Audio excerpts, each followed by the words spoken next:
and welcome to another educational video about screen printing by Catspit Productions. Thanks a lot for clicking on my video today. I truly appreciate your time and attention very much. If you like what you see, you like my videos, you like the tutorials, the information, the tips, maybe some of the humor, please rate thumbs up, comment on the video, and please, most importantly, subscribe to my YouTube channel. If you're not in the United States of America and you can't possibly do some business with me if you need screen printing supplies, then a free way to support the continued production of these videos right here on YouTube is to subscribe right now. So make sure you subscribe to my YouTube channel today. Today's video is a quick, fun video. We're actually using some artwork from Amal Muhammed. He is a screen printer and an artist in Indonesia. And I will put some of his links in the video description, of course, so check out Amal's work online on Instagram and such. But today we have a one-color design that Amal did for us to screen print, and it's actually it's a halftone sort of, but it's not your traditional halftone that you have, like that you do with RIP software and stuff necessarily. It's more like a stippling effect, like almost as if this were hand drawn with stippling, which is really cool. It makes it easy to burn, and I do believe this type of thing can be done in Photoshop pretty easily.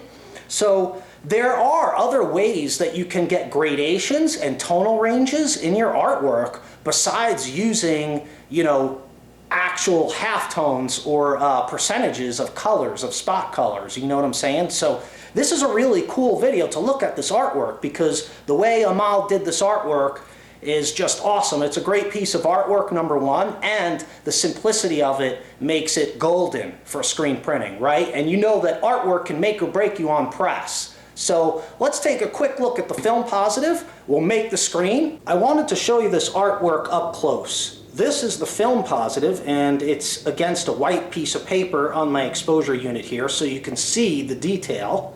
And you can see that, it's not a traditional halftone in the sense that it's not these uniformly, linear dots, with frequency, and you know what I'm saying? It's not the type of halftone that you need RIP software to put out. In fact, this was a Photoshop file, and to me it reminds me a lot of a stippling effect, in drawing, hand drawing, that it, that it's almost done in a stippling type way. So you can see there are many different ways you can achieve gradations or tonal ranges in screen printing, and it doesn't necessarily have to be done with RIP software or, traditional halftones that we run through RIP software.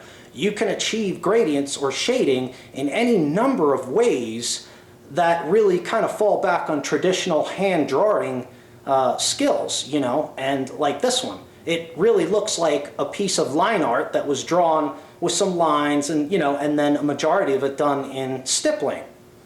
And it's very cool. So I believe that when we make the screen, we're going to get all of this detail. We'll just lose a little bit of the little dots that are kind of underneath the bones there at the bottom. The ones that fall way out to the edges and kind of get really small. Some of those we might lose, but the skull and bones and Catspit logo, all that should render very well. So we're going to try this on a 160 mesh and see what happens. So let's make a screen.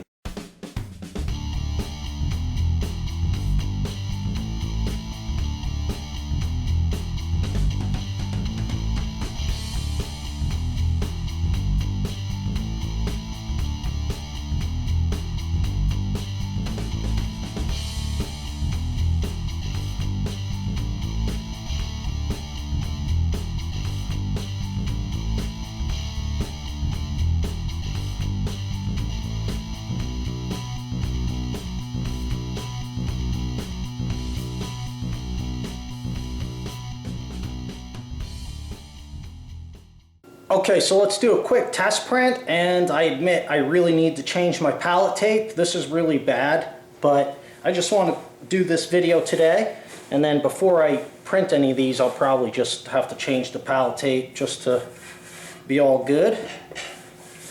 But this should be okay for a quick test print just so we can see what's going on.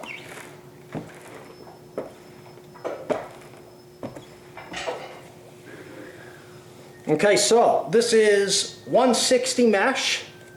This is my economy line high opacity white ink. This is a 60 durometer squeegee, which is actually a little, not the best one that I have, but I'm making do. So let's just take a quick look at that. And that's looking really good. This is some awesome artwork. Just, I mean, very cool. So let me brighten it up a little bit.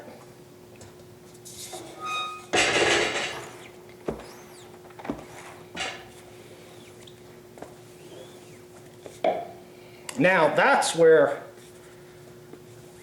my squeegee, you know, comes into play. It's not the straightest squeegee. So, all right, there we go. That looks nice. That's actually excellent opacity. I would not flash this or anything. That's awesome. That's fine the way it is. So, all right, here we go with some extreme close-ups. And who's the only guy on YouTube who gives you extreme close-ups of his screen printing work? Only Catspit, because I show you everything, right? So I give you the extreme close-up where you can nitpick every little detail if you like. So check it out. This is my HO white, and this is, it's still wet. It's still wet. I didn't even flash it or anything. So this is just a putty stroke or a one-hit wonder, and you know, it's the way I do it that enables me to print such high volumes of ink without flashing printing. Okay, it's all about the setup, and then it's all about my flood and stroke. Okay, so let's look at some other areas with some extreme close-ups. Here's another extreme close-up of the main portion of the skull, and you can see all the nice detail work that Amal did, and I think it rendered pretty well to screen. Again, I could have probably, you know, I don't think we lost anything at all in the skull or the text really so much. It was just the outer laying regions of the shading. Let's take a look at that. Okay, so what I'm talking about is down here, like in this area. And then I think there was a little bit of dot here and some over here. Okay, so we lost a little bit here, and we lost a little bit here and here. But that was it. And I think, like I said, if I just did another screen with a little bit less exposure time, we would probably pick those up fairly easily. And of course, please remember, if you're in the United States, I sell screen printing equipment and supplies at catspitscreenprintsupply.com. And here in Phoenix, Arizona, I have a storefront. So check out my websites for the hours of operation and location, and check out catspitscreenprintsupply.com if you're in the United States and you'd like to help support the continued production of these free educational YouTube videos. So check out catspitscreenprintsupply.com today. Okay, so after taking a look at my print against the film positive, I decided to burn a second screen, and I determined that, you know, I reduced my exposure time from 2 seconds, or for 2 seconds, so I went from, you know, 12 seconds to 2 seconds. It's still on a 160 mesh, and the same film positive and everything. But, you know, when I made the screen, you know, sometimes video making distracts me from, you know, doing what I should be doing. So I think I didn't pay enough attention in the washout, and like I said, I reduced the exposure time by 2 seconds just to see. So we're going to take a look at the two different shirts. This is the test print I did yesterday, and this is the area that I was concerned with, not only in the Productions LLC, but down here in this shading here. Okay, so I have another shirt that I printed, and let me put them on the palette and see if we can take a close-up look and comparison and see how much more detail that I got. And I think you can see that right down there. So let's take a close-up look. Okay, and I apologize, I still have the belt dryer on, so that's what that noise is in the background. But here's a close-up shot of the area that really led me to burn a second screen, because the S, you know, and the N and stuff is almost, you know, it's a little bit hard to read. And I looked at the film positive and determined that there was some, you know, stuff that didn't wash out, I think. And that's probably because I just didn't pay close enough attention because I was making a video. And I lessened the exposure time by 2 seconds, so that also helped out. Now let's take a quick look at the detail below the bones, and then let's look at the new print. Okay, so again, this is the original test print with the first screen, and you can see where I was talking about losing some of the dot down below those bones there. So let's take a look at the second screen I burned, which I burned on the same mesh count. It's a 160 mesh count, same film positive, same everything, except I took off 2 seconds from the exposure and I really paid attention to washing out the screen, and that makes a lot of difference. It makes a big difference. So let's look.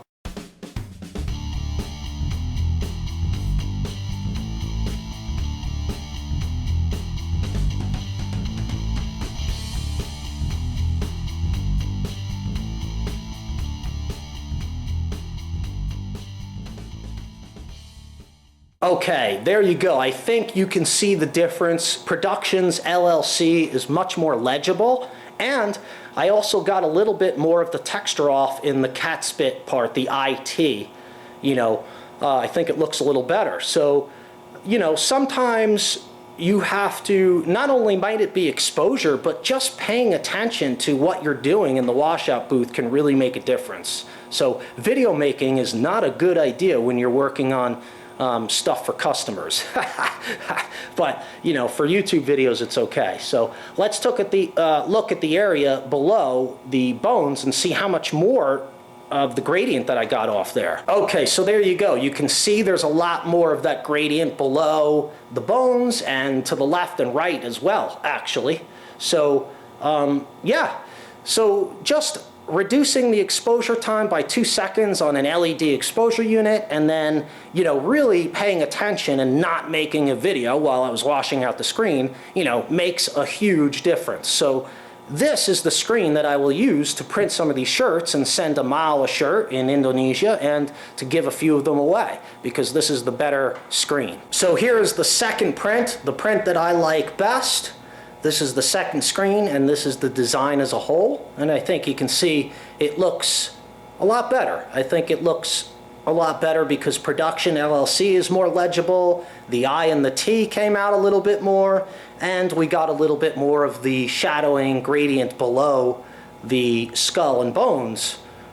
And I think it looks pretty good. So that's it. We're going to run with it. Okay, so I think this artwork that Amal did for us was a great example of how you can do gradients and continuous tones without necessarily using RIP software or the traditional, halftones that are done with line per inch and frequency, the angle, all this terminology that you hear. There are many different ways to come by a gradient, and you can do that through different types of shading that may be a throwback to actually drawing, by hand. Like in this case, where the gradient looks like stippling of sorts, you know what I'm saying? And is done in Photoshop without RIP software at all. So it's a great example of that. And I think also this was a great demonstration of, again, achieving higher detail with a little bit reduced exposure time. But also, I think in this case, it was partly the video making. So when you're working on something that needs your full attention, make sure you give it the full attention.